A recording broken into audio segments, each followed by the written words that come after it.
Hello friends, ધોરણ 10 સામાજિક વિજ્ઞાન પાઠ 12 ભારત ખનિજ અને શક્તિના સંસાધનો. ગયા લેક્ચરની અંદર આપણે ખનિજ સંસાધનોની અંદર જુદા જુદા સંસાધનો વિશે માહિતી મેળવી હતી, જેમાં લોખંડ, મેંગેનીઝ, તાંબુ, બોક્સાઇટ, અબ્રક, સીસુ, ચૂનાનો પથ્થર અને સંચાલન શક્તિ માટે ઉપયોગમાં લેવાતી ખનિજોની અંદર આપણે કોલસો છે, તેના ચારે ચાર પ્રકારો એન્થ્રેક્સાઇટ, બિટ્યુમિનસ, લિગ્નાઇટ અને પીટ કોલસો, તે પ્રકારો વિશે છે તે ભણી ગયા છીએ. આજના લેક્ચરની અંદર આપણે ખનિજ તેલ અને ખનિજ તેલનું શુદ્ધિકરણ કેવી રીતે કરવામાં આવે છે, ત્યાર પછી કુદરતી વાયુ અને ઉર્જાના બિન પરંપરાગત સ્ત્રોત એટલે કે પુનઃપ્રાપ્ય એટલે જે એનો ઉપયોગ આપણે એકવાર કર્યા પછી બીજી વાર કરી શકીએ છીએ તેવા ઉર્જાના બિન પરંપરાગત સ્ત્રોતો વિશે આજના લેક્ચરની અંદર આપણે ભણીશું. તો નાનકડું એવું રિવિઝન કરીને આજનો લેક્ચર છે તે શરૂ કરીએ. તો પહેલા લેક્ચરની અંદર આપણે માનવીને ખનિજ સંસાધનો સાથે જૂનો અને ગાઢ સંબંધ છે કઈ રીતે તે આપણે ભણ્યા કે આદિમાનવ છે તે પથ્થરમાંથી બનાવેલા સાધનોનો ઉપયોગ કરતો હતો અને ત્યારથી લઈને આજ દિન સુધીમાં માનવે પોતાનું જીવન ખનિજોની સાથે ખૂબ જ ઓતપ્રોત કરી દીધું છે.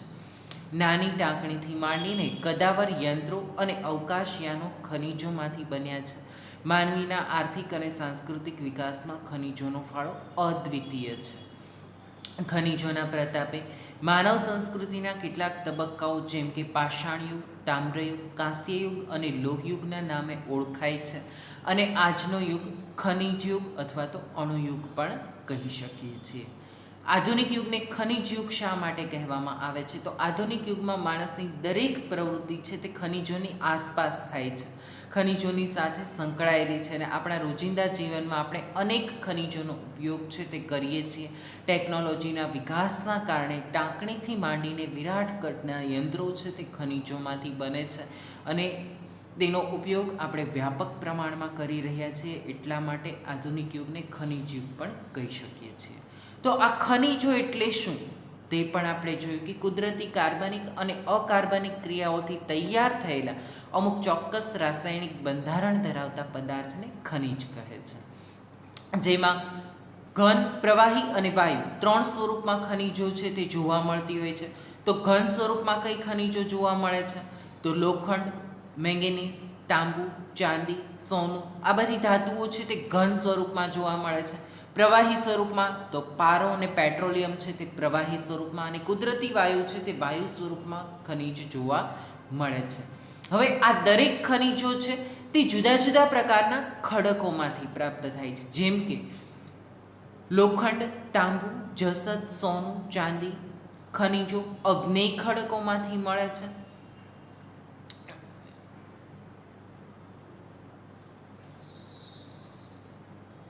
કોલસો, ખનિજ તેલ, કુદરતી વાયુ વગેરે ખનિજો પ્રસ્તર ખડકમાંથી પ્રાપ્ત થાય છે અને સ્લેટ, આરસ પહાણ, હીરા વગેરે ખનિજો રૂપાંતરિત ખડકોમાંથી મળે છે. ત્યાર પછી આપણે ખનિજોનું વર્ગીકરણ જોયું હતું, તમને પાકું પણ થઈ ગયું હશે આ ખનિજોનું વર્ગીકરણ. ધાતુમય ખનિજો, અધાતુમય ખનિજો અને સંચાલન શક્તિ માટે ઉપયોગમાં લેવાતા ખનિજો. કિંમતી ધાતુમય ખનિજો. ધાતુમય ખનિજોના 4 વિભાગો જોયા: કિંમતી ધાતુમય ખનિજો, હલકી ધાતુમય ખનિજો, સામાન્ય ઉપયોગમાં લેવાતા ખનિજો અને મિશ્ર ધાતુ સ્વરૂપે વપરાતા ખનિજો. જેમાં કિંમતી ધાતુમય ખનિજોમાં સોનું, ચાંદી, પ્લેટિનમ. હલકી ધાતુમય ખનિજોમાં મેગ્નેશિયમ, બોક્સાઇટ, ટિટાનિયમ. સામાન્ય ઉપયોગમાં લેવાતા ખનિજોમાં લોખંડ, તાંબુ, સીસુ, જસત, કલાઈ, નિકલ.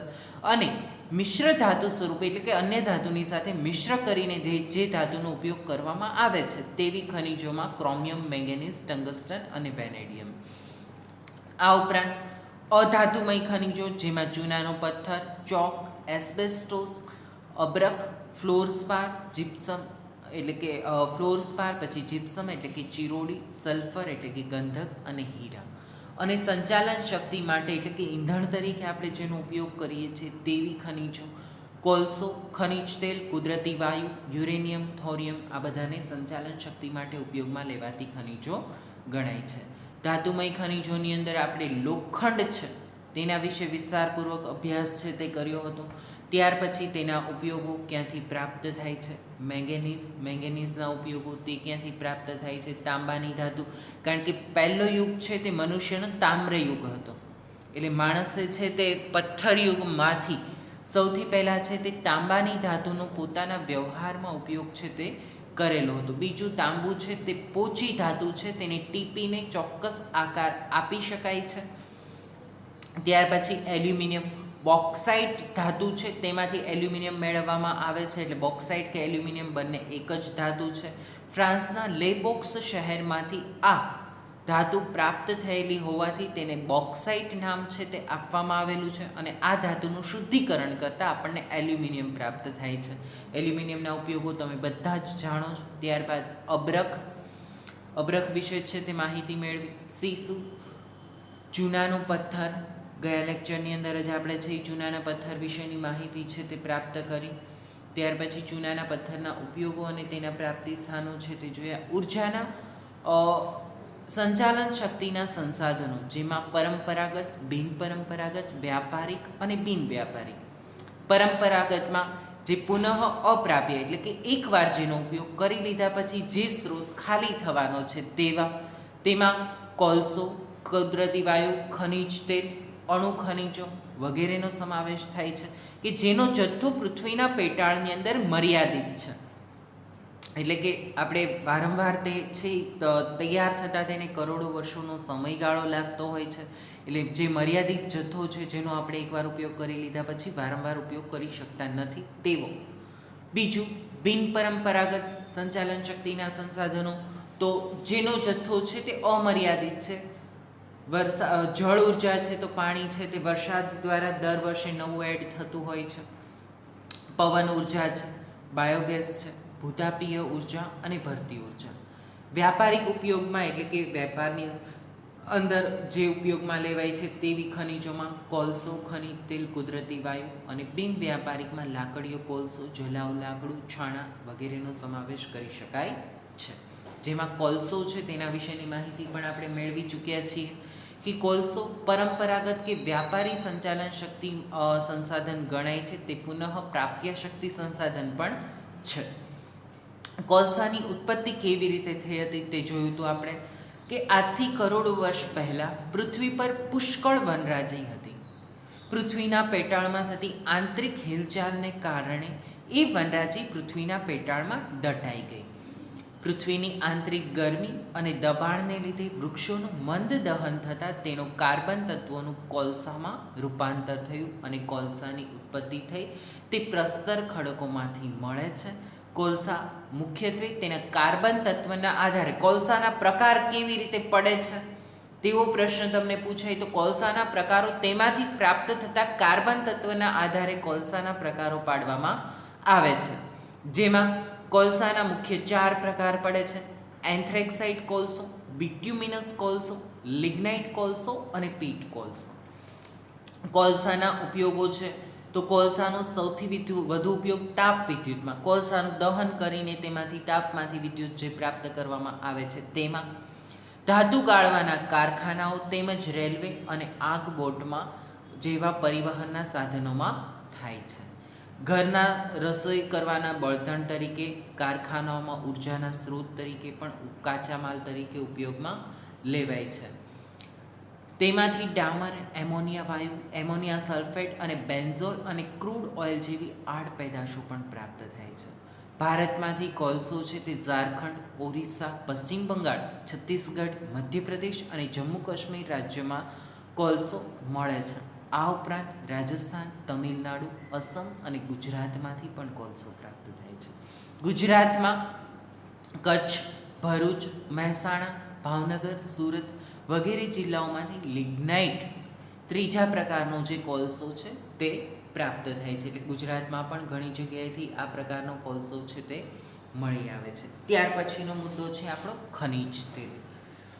ખનિજ તેલ રેત, ખડકો, ચૂનાના ખડકો, શેલ જેવા પ્રસ્તર ખડકોમાંથી ખનિજ તેલ મળી આવે છે.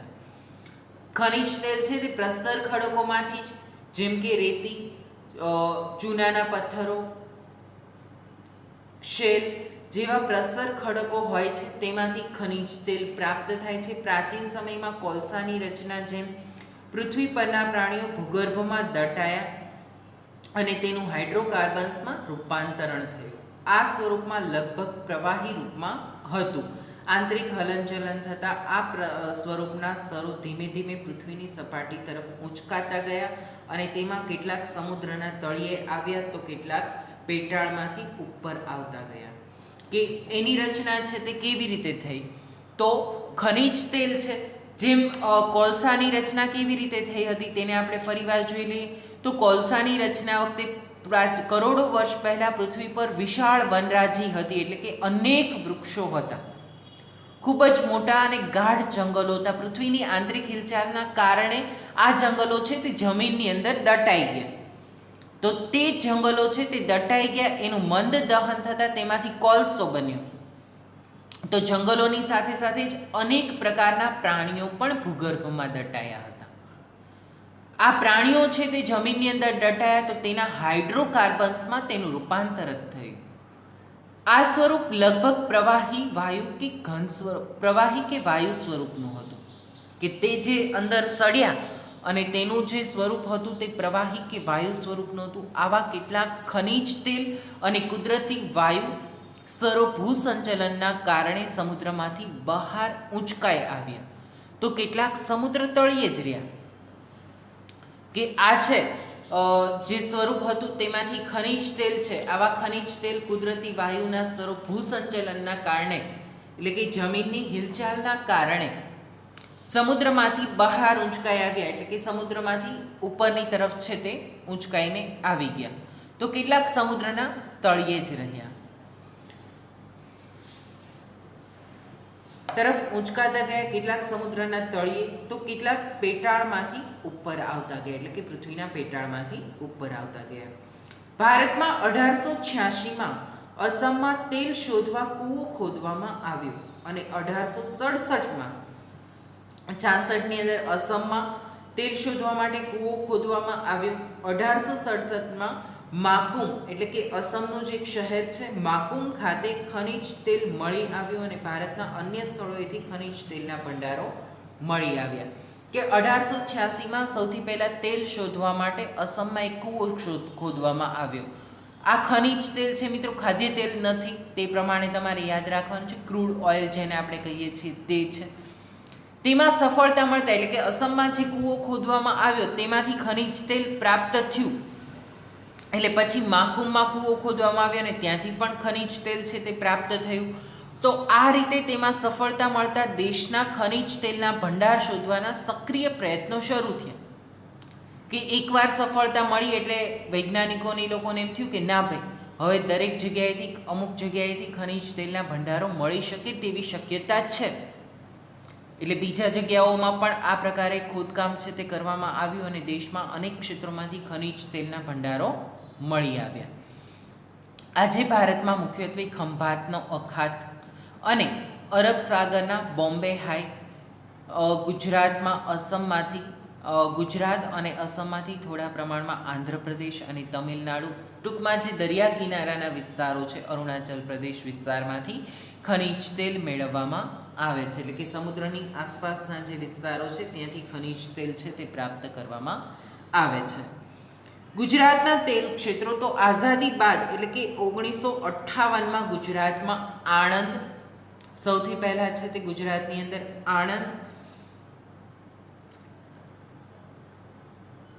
આણંદ જિલ્લામાં લુણેજ ખાતેથી સર્વપ્રથમ ખનિજ તેલ પ્રાપ્ત થયું. ત્યારબાદ અંકલેશ્વર, મહેસાણા, કલોલ, નવાગામ, કોસંબા, સાણંદ, અમદાવાદ, ગાંધીનગર, વડોદરા, ભરૂચ, આણંદ અને ખેડા અને ભાવનગરમાંથી ખનિજ તેલ મળી આવે છે. અને ભારતની અંદર ભારતના ખનિજ તેલના ભંડારોને 5 વિભાગમાં વહેંચવામાં આવ્યા છે, જેમાં ઉત્તર પ્રદેશ, ઉત્તર પૂર્વના તેલ ક્ષેત્રો, ગુજરાતના તેલ ક્ષેત્રો, બોમ્બે હાઈના તેલ ક્ષેત્રો, પૂર્વ કિનારાના તેલ ક્ષેત્રો અને રાજસ્થાનના તેલ ક્ષેત્રો. ખનિજ તેલના ઉપયોગો કયા કયા કરવામાં આવે છે?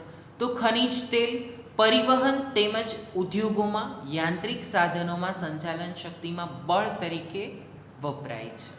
સંચાલન શક્તિના બળ તરીકે, સંચાલન બળ તરીકે કે બળતણ તરીકે છે તેનો ઉપયોગ કરવામાં આવે છે. વાહનોની અંદર આપણે પેટ્રોલ પુરાવીએ છીએ તો એ ખનિજ તેલની જ એક પેદાશ છે. ખનિજ તેલમાંથી તે પ્રાપ્ત થાય છે. આ ઉપરાંત ઉદ્યોગોની અંદર પણ ડીઝલને એનો ઉપયોગ છે તે કરવામાં આવતો હોય છે, એટલે ત્યાં પણ ખનિજ તેલ છે તે વપરાય છે. ખનિજ તેલની આડ પેદાશ એટલે ખનિજ તેલનું વિભાગીય નિસ્યંદન તમે વિજ્ઞાનમાં ભણતા હશો. તેનું શુદ્ધિકરણ કરવામાં આવે તો તેમાંથી અનેક પ્રકારની આડ પેદાશો એટલે કે પેટ્રોલ, ડીઝલ, કેરોસીન સિવાય પણ પ્લાસ્ટિક, રંગો, રસાયણો, રાસાયણિક ખાતર, વાર્નિશ, આલ્કોહોલ, પેરેફિન, જંતુનાશક દવાઓ, સિન્થેટિક રેસા વગેરે પણ બને છે. એટલે કે ખનિજ તેલનું શુદ્ધિકરણ કરવામાં આવતા તેની જે આડ પેદાશો પ્રાપ્ત થાય છે અન્ય ચીજ વસ્તુ, તેમાંથી પ્લાસ્ટિક બનાવવામાં આવે છે. અમદાવાદ તમે સાયન્સ સિટીની મુલાકાત લીધી હોય તો તેમાં પેટ્રોલ ખનિજ તેલની આડ પેદાશોમાંથી પ્રાપ્ત થતી ચીજવસ્તુઓના નમૂના પણ મૂકેલા છે. તો તેમાંથી પ્લાસ્ટિક, રસાયણો, રાસાયણિક ખાતર, વાર્નિશ, આલ્કોહોલ, પેરેફિન, જંતુનાશક દવાઓ અને સિન્થેટિક રેસા છે તે બને છે. ગુજરાતના તેલ ક્ષેત્રો આપણે જોયા તેમ આઝાદી બાદ 1958માં ખેડા, ગુજરાતના ખેડા લુણેજ ખાતેથી સૌપ્રથમ ખનિજ તેલ પ્રાપ્ત થયું. ત્યારબાદ અંકલેશ્વર, મહેસાણા, કલોલ, નવાગામ, કોસંબા, સાણંદ, અમદાવાદ, ગાંધીનગર, વડોદરા, ભરૂચ અને ભાવનગરમાંથી પણ ખનિજ તેલ મળી આવે છે. ત્યાર પછી કુદરતી વાયુ. ખનિજ તેલનું શુદ્ધિકરણ છે તે ક્યાં ક્યાં કરવામાં આવે છે તેની પણ એક માહિતી છે તે આપણે મેળવીએ તો ખનિજ તેલ ભારતની રિફાઇનરી, ખનિજ તેલ છે તે કાચા સ્વરૂપે પ્રાપ્ત થાય છે, પછી તેનું શુદ્ધિકરણ થતું હોય છે. આ શુદ્ધિકરણ ક્યાં કરવામાં આવે છે તો તેની રિફાઇનરીઓ છે તેમાં શુદ્ધિકરણ કરવામાં આવતું હોય છે. આ રિફાઇનરી ગુવાહાટી, બરૌની, કોયલી, કોચીન, ચેન્નઈ, મથુરા, કોલકાતા અને હલ્દિયાનો સમાવેશ થાય છે. વિશ્વનું સૌથી મોટું ખનિજ તેલ શુદ્ધિકરણ સંકુલ ગુજરાતના જામનગરમાં આવેલું છે. જો મિત્રો ભારતનું નહીં પરંતુ વિશ્વનું સૌથી મોટું ખનિજ તેલ શુદ્ધિકરણ છે તે ગુજરાતના જામનગરમાં છે. તે વિશ્વનું સૌથી મોટું ખનિજ તેલ શુદ્ધિકરણની રિફાઇનરી છે તે આવેલી છે કે જ્યાં ખનિજ તેલ શુદ્ધ કરવામાં આવે છે. ત્યાર પછી છે કુદરતી વાયુ, નેચરલ ગેસ. બરાબર છે. કુદરતી વાયુ અત્યારે વાહનોમાં અને ત્યાં બધી જગ્યાએ આ કુદરતી વાયુનો ઉપયોગ છે તે કરવામાં આવે છે. પ્રદૂષણ મુક્ત છે. અને બીજું તે કુદરતી વાયુ ખનિજ તેલમાંથી કુદરતી રીતે વાયુ છૂટો પડે છે. ખનિજ તેલ જેમાંથી પ્રાપ્ત કરવામાં આવે છે આ ખનિજ તેલનું શુદ્ધિકરણ કરવામાં આવતા તેમાંથી કુદરતી રીતે જ વાયુ છે તે છૂટો પડે છે. તે સૌથી સસ્તી, વાપરવામાં સરળ અને પ્રદૂષણ રહિત ઉર્જા શક્તિ પૂરી પાડે છે. કે નેચરલ ગેસ છે બરાબર છે તેમાંથી પ્રદૂષણ ફેલાતું નથી. તેનો ઉપયોગ ઘરગથ્થુ બળતણ તરીકે, વાહનો અને કારખાના ચલાવવા માટે, ઠંડા પ્રદેશોમાં ગરમી મેળવવા તેમજ પેટ્રોકેમિકલ્સ, રાસાયણિક ખાતર બનાવવા માટે થાય છે. ભારતમાં કુદરતી વાયુના ભંડારો ખંભાત બેસિન, કાવેરી બેસિન અને રાજસ્થાનના જેસલમેર ખાતે આવેલા છે. ગુજરાતમાં અંકલેશ્વર ખનિજ તેલ અને કુદરતી વાયુનો સૌથી મોટો ભંડાર ધરાવતું ક્ષેત્ર છે. કે જુદા જુદા આ વિસ્તારોમાંથી કુદરતી વાયુ છે તે પુષ્કળ પ્રમાણમાં પ્રાપ્ત થાય છે. ખનિજ તેલ જેવી રીતે તમને એમ થાય કે વાયુ સ્વરૂપમાં ખનિજ કેવી રીતે હોય તો પ્રવાહી સ્વરૂપમાં જેમ ખનિજ તેલ છે બરાબર છે તો ખનિજ તેલ મેળવવામાં આવે એટલે ખનિજ તેલમાંથી જ તે વાયુ આપોઆપ છૂટો પડે છે. અને આ વાયુ છે તે પ્રદૂષણ મુક્ત છે. એટલે કે તેનો ઈંધણ તરીકે, બળતણ તરીકે, સંચાલન શક્તિના સંસાધન તરીકે ઉપયોગમાં લેવામાં આવે તો તેનાથી પ્રદૂષણ ફેલાતું નથી. અને પ્રદૂષણ ન ફેલાય એટલા માટે અત્યારે સરકાર પણ કુદરતી વાયુ, નેચરલ ગેસનો ઉપયોગ છે તે વાહનોમાં ને એમાં વધારે પ્રમાણમાં થાય તે માટે પ્રોત્સાહન છે તે આપી રહી છે. તમે ઘણી જગ્યાએ ગ્રીન કલરની બસ, ગ્રીન કલરની રિક્ષાઓ એ બધું જોયેલું હશે. તે શેનાથી ચાલતી હોય છે તો આ દરેક વસ્તુ છે તે કુદરતી વાયુથી ચાલતી હોય છે. અને તેના લીધે તેના દ્વારા પ્રદૂષણ છે તે ફેલાતું નથી. એટલે પ્રદૂષણ રહિત છે. એટલે વાહનોમાં તો તે વપરાય જ છે. સાથે સાથે જ ઘરગથ્થુ બળતણ તરીકે પણ, એટલે કુદરતી વાયુને ઘરગથ્થુ બળતણ તરીકે પણ વાપરવામાં આવે છે. ઠંડા પ્રદેશો, જમ્મુ કાશ્મીરને એ બધા જે ઠંડા પ્રદેશો છે કે જ્યાં અત્યંત ઠંડી હોય છે તેવા પ્રદેશોમાં રૂમ હીટર શરૂ રાખવા માટે, એટલે કે ગરમી મેળવવા માટે તેનો ઉપયોગ કરવામાં આવે છે. આ ઉપરાંત પેટ્રોકેમિકલ્સ અને રાસાયણિક ખાતર બનાવવા માટે પણ તેનો ઉપયોગ થાય છે. ભારતમાં કુદરતી વાયુના ભંડારો ખંભાત બેસિન, એટલે કે ખંભાતનો જે અખાત છે ત્યાંથી કુદરતી વાયુ પુષ્કળ પ્રમાણમાં ખનિજ તેલની સાથે સાથે પ્રાપ્ત થાય છે. કાવેરી બેસિન, નદીનો જે બેસિન વિસ્તાર છે ત્યાંથી રાજસ્થાન અને જેસલમેર ખાતે આવેલા છે. ગુજરાતમાં અંકલેશ્વર ખાતે તેલ અને કુદરતી વાયુનો સૌથી મોટો ભંડાર ધરાવતું ક્ષેત્ર છે.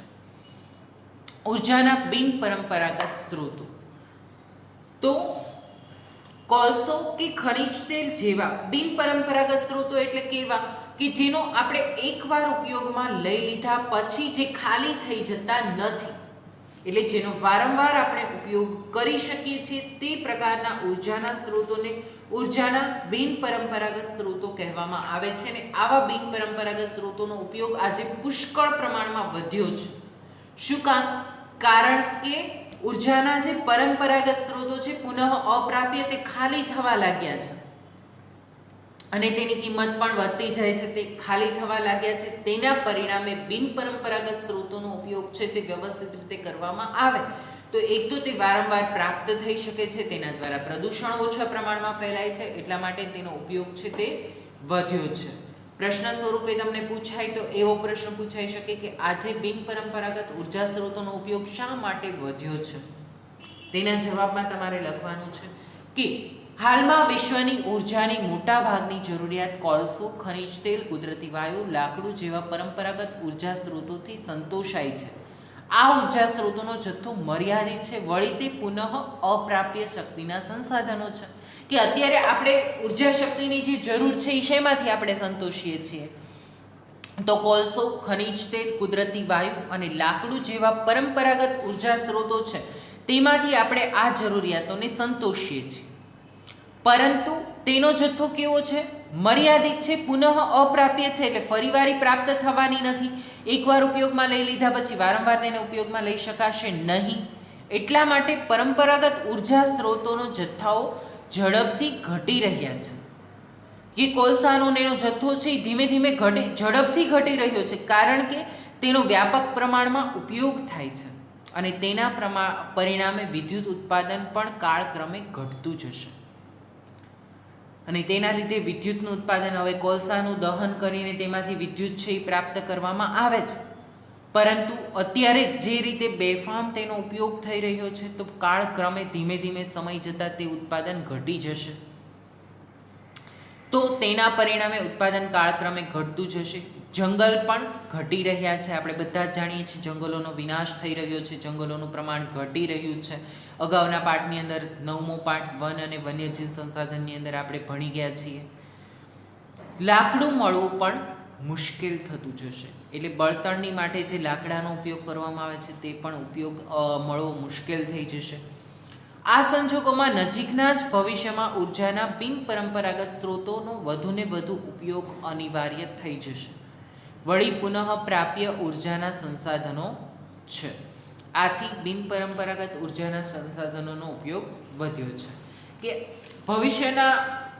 નજીકના ભવિષ્યમાં ઉર્જાના બિન પરંપરાગત સ્ત્રોતોનો વધુને વધુ ઉપયોગ અનિવાર્ય થઈ જશે, કે ફરજિયાત બની જશે. કારણ કે આ બધા સંસાધનો છે એ ખાલી થઈ જશે ત્યારે શું કરવું પડશે? તો કે ઉર્જાના બિન પરંપરાગત સ્ત્રોતોનો ઉપયોગ કરવો પડશે. બીજું, આ છે તે સ્ત્રોતો કેવા છે? પુનઃ પ્રાપ્ય છે, એટલે કે વારંવાર તેને ઉપયોગમાં લઈ શકાય છે, એટલા માટે તેનો ઉપયોગ વધ્યો છે. કોલસો કે ખનિજ તેલ જેવા શક્તિના સંસાધનો મર્યાદિત જથ્થામાં ઉપલબ્ધ છે, તેને લાંબા સમય સુધી સાચવી રાખવા તથા તેના વિકલ્પો શોધવાના પ્રયત્નો શરૂ થયા. તેના વિકલ્પ રૂપે પવન ઉર્જા, સૌર ઉર્જા, બાયો ઉર્જા, ભરતી શક્તિ અને ભૂતાપીય ઉર્જાનો સમાવેશ થાય છે. બધા વિશે આપણે ભણવાના છીએ. આ બધા સ્ત્રોતો પુનઃ પ્રાપ્ય ઉર્જાના સ્ત્રોતો છે. કેટલાક તો અખૂટ શક્તિ સંસાધન તરીકે પણ ઉપયોગમાં લઈ શકાય છે. વિશ્વના દેશોએ આ દિશામાં પગલાં લીધા છે, જેમાં US, United states, Russia, France, Canada, Netherland અને જાપાન વગેરે દેશોના આ અસરકારક રીતે આગળ વધી રહ્યા છે. ઈસવીસન 1981માં Bharat commissioner for additional sources of energy એટલે કે CASE commissioner for additional sources of energy અને ગુજરાતમાં ગુજરાત ઉર્જા એટલે કે Gujarat energy development agency GEDA એનું પૂરું નામ પણ તમને CASE કેસ અને ગેડાનું પૂરું નામ પૂછાઈ શકે. CASE એટલે કે commissioner for additional sources of energy અને ગેડા એટલે કે ગુજરાત એનર્જી ડેવલપમેન્ટ એજન્સી. આ બંને સંસ્થા છે તેના વિશે કામ કરી રહી છે. તેમાંથી સૌથી પહેલી ઉર્જા છે ઉર્જાના બિનપરંપરાગત સ્ત્રોતમાં સૌર ઉર્જા. સૂર્ય દ્વારા આપણને પ્રચંડ ઉર્જા છે, સૌથી વધુ ઉર્જા છે તે પ્રાપ્ત થાય છે. પૃથ્વી પર ઉર્જાનો મુખ્ય સ્ત્રોત છે તે સૂર્ય છે. સૂર્ય જેટલી ઉર્જા છે આપણને બીજું કોઈ પણ સંસાધન આપી શકતું નથી. એટલે સૂર્ય પૃથ્વી પર ઉર્જાનો મુખ્ય સ્ત્રોત છે. તમને એવો MCQ કે પ્રશ્ન પૂછાય કે પૃથ્વી પર ઉર્જાનો મુખ્ય સ્ત્રોત કયો છે, તો કયો સ્ત્રોત આવશે? સૂર્ય. સૂર્ય વર્ષના મોટા ભાગના દિવસો દરમિયાન પ્રકાશિત રહે છે. સૌર ઉર્જાને કારણે સમગ્ર પૃથ્વીનું જીવાવરણ જીવંત રહે છે. કે સૂર્યની ઉર્જાને કારણે જ આપણું અસ્તિત્વ ટકી રહેલું છે, જીવાવરણ જીવંત રહે છે. તે વધુમાં વધુ વિશ્વસનીય અને પર્યાવરણને શુદ્ધ કરનારી શક્તિ છે. વધુમાં વધુ વિશ્વસનીય છે અને પર્યાવરણને તે શુદ્ધ રાખનારી શક્તિ છે. સૌર ઉર્જાની ટેકનોલોજી વડે ભારત વિવિધ ઉપકરણો બનાવવામાં આવ્યા છે. કે સૌર ઉર્જામાં તેનો ઉપયોગ આપણે કરી શકીએ તે માટે સોલાર રૂફટોપ, સોલાર એનર્જીથી લાઇટો ત્યારે જગાવવામાં આવતી હોય છે. તમે એ ફોટામાં પણ જોઈ શકો છો કે તેના દ્વારા સૂર્ય ઉર્જાનો મોટા ભાગમાં ઉપયોગ છે તે કરવામાં આવે, જેના દ્વારા આ દરેક ચીજ વસ્તુઓ છે તે વાપરી શકાય છે અને ઉર્જાના જે પરંપરાગત સ્ત્રોતો છે તેનો ઉપયોગ ઘટાડીને આ પ્રકારના સ્ત્રોતોનો ઉપયોગ છે તે આપણે કરી શકીએ. એટલે કે બિનપરંપરાગત ઉર્જાના સ્ત્રોતો છે તેનો ઉપયોગ કરી શકીએ તે માટેના પ્રયાસો કરવામાં આવે છે. સૌર ઉર્જાની ટેકનોલોજી વડે ભારતમાં વિવિધ ઉપકરણો બનાવવામાં આવ્યા છે. સૌર ઉર્જાના ઉપયોગ કરવાની દિશામાં પ્રયોગ કરવા દેશમાં રાષ્ટ્રીય અને રાજ્ય કક્ષાએ સંસ્થાઓ સ્થાપવામાં આવી છે.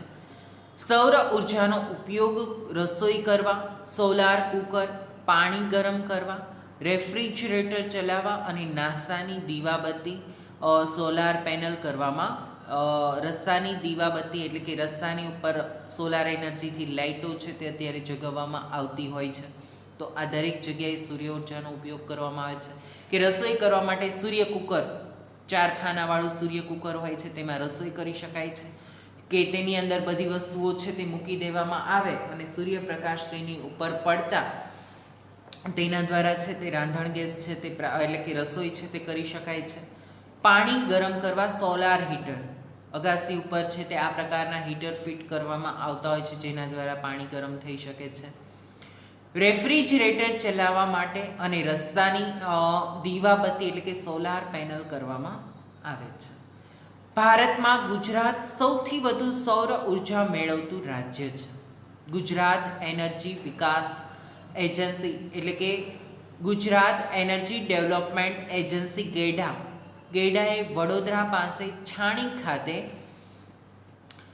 10 ટનની ક્ષમતાવાળું સૌર શીતગાર એટલે કે કોલ્ડ સ્ટોરેજ જે સૂર્ય ઉર્જાથી ચાલે છે તેવું 10 ટનની ક્ષમતાવાળું એટલે કે ખૂબ જ મોટું સોલાર શીતગાર છે તે શરૂ કરેલું છે, કોલ્ડ સ્ટોરેજ. ગુજરાતમાં વીજળી વિનાના ગામોમાં દીવાબત્તી, સ્ટ્રીટ લાઇટ અને ખેતરોમાં સિંચાઈ અને ટીવી માટે સોલાર સેલ સંચાલિત સોલાર પ્લાન્ટ્સ ગોઠવવામાં આવ્યા છે. આ ઉપરાંત ગુજરાતમાં ભુજ પાસે માધવપુરમાં દરિયા કિનારાના ખારા પાણીને શુદ્ધ બનાવવા માટે ડેસિલેશન કરવામાં સૌર ઉર્જાનો પ્લાન્ટ છે તે સ્થાપવામાં આવ્યો છે કે જેના દ્વારા સૂર્યની ઉર્જા છે તેનો આપણે ઉપયોગ કરી શકીએ અને સોલાર એનર્જી દ્વારા આપણે ઉર્જા છે તે પ્રાપ્ત કરી શકીએ, કારણ કે સૂર્યની ઉર્જા આપણને પુષ્કળ પ્રમાણમાં પ્રાપ્ત થાય છે અને તેનો વિપુલમાં વિપુલ ઉપયોગ આપણે કરી શકીએ. ત્યાર પછી છે પવન ઉર્જા, જેનો નેક્સ્ટ લેક્ચરની અંદર આપણે અભ્યાસ છે તે કરીશું. પવન ઉર્જા, બાયોગેસ, ભૂતાપીય ઉર્જા, ભરતી શક્તિ, ખનિજ સંરક્ષણ અને ખનિજ સંરક્ષણ માટેના ઉપાયો, કે કેવી રીતે ખનિજોનું સંરક્ષણ કરી શકાય છે તેના માટેના ઉપાયો છે તે નેક્સ્ટ લેક્ચરની અંદર ચર્ચા કરીશું. આજનો લેક્ચર અહીંયા સુધી રાખીએ છીએ. આજના લેક્ચરનું તમારું હોમવર્ક છે, જેમાં તમારે એક ટૂંક નોંધ તો અત્યારે જે ભણ્યા એ જ લખવાની છે, સૌર ઉર્જા. બરાબર છે, આ ટૂંક નોંધ લખવાની છે. સાથે સાથે જ તમારે બીજી ટૂંક નોંધ પ્રશ્નનો જવાબ લખવાનો છે કે આજે ઉર્જાના બિન પરંપરાગત સ્ત્રોતોનો ઉપયોગ વધ્યો, શા માટે વધ્યો છે તે, કુદરતી વાયુનો પરિચય આપો અને ખનિજ તેલ ટૂંક નોંધ લખવાની છે, જેમાં ખનિજ તેલની ઉત્પત્તિ, ખનિજ તેલના પ્રાપ્તિ સ્થાનો, ખનિજ તેલના ભંડારો, ખનિજ તેલના ઉપયોગો અને ગુજરાતમાં ક્યાંથી તે પ્રાપ્ત થાય છે તેના વિશેની માહિતીની નોંધ છે એ તમારે એમાં વ્યવસ્થિત રીતે કરવાની છે. તો ત્યાં સુધી રાખીએ છીએ. Thank you.